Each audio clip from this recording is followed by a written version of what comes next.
ఇప్పుడు ఇటలీలో ఒక చోటుకు వచ్చిన నేను పురాతనమైన వస్తువులు ఉన్నాయి చూసిన రేడియో. ఒకప్పుడు మనం టీవీలు లేకపోతుండే రేడియోలు ఉంటుండే. అలాంటి రేడియోలు ఇక్కడ భద్రపరిచారు అనమాట. ఈ మ్యూజియం ఇది మీకు చూపిస్తా. పాత మ్యూజియంలు, మన తాతల మ్యూజియంలు చూద్దామా? అప్పటిదాకా లైక్ చేయండి, సబ్స్క్రైబ్ చేయండి నా ఛానల్ని. రేడియోలు ఇవన్నీ పాత రేడియోలు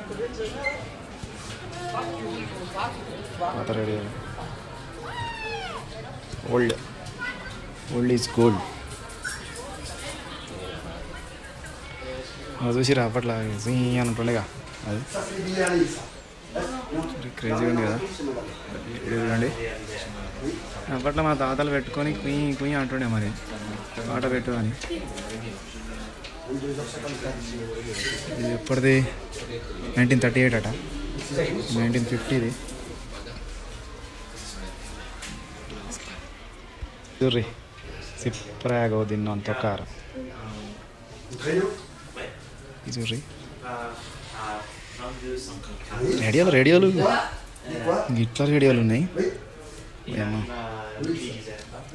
అప్పుడు ఇవే బంగారం, మొత్తం ఇదే వినేటోళ్ళు. క్రికెట్ లైవ్ అయినా, కామెంటరీ అయినా మొత్తం ఇదే. 1941 రేడియో, 1931 ఎంత రోమన్లు. ఇది పాత రేడియో, ఎంత పెద్దగా ఉంది చూడు. హిస్టారిక్వి మనం తెలుసుకోవాలి. అప్పుడు మరి లేకుంటే అప్పుడు మన ముచ్చట తెలుస్తుండే. ఆకాశవాణి అని వార్తలు ఎట్టా మా తాత గురించి, గాంధీ తాత గురించి, వాళ్ళ గురించి, వీళ్ళ గురించి ఇలానే వింటుండే అందరికి.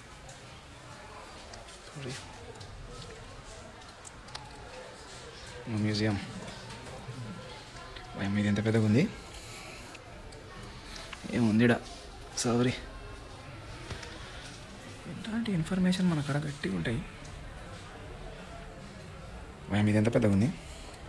ఇప్పుడు రేడియో మరి ఎడ పెట్టుకునేటోళ్ళు, మరి పెద్ద బల్ల మీద పెట్టుకునేటోళ్ళట. ఓకే, ఇది చాలా అందంగా ఉంది. ఇట్లా తీయాలట్టుంది. స్కూల్ అయినా ఓకే, ఇట్లుంటుంది.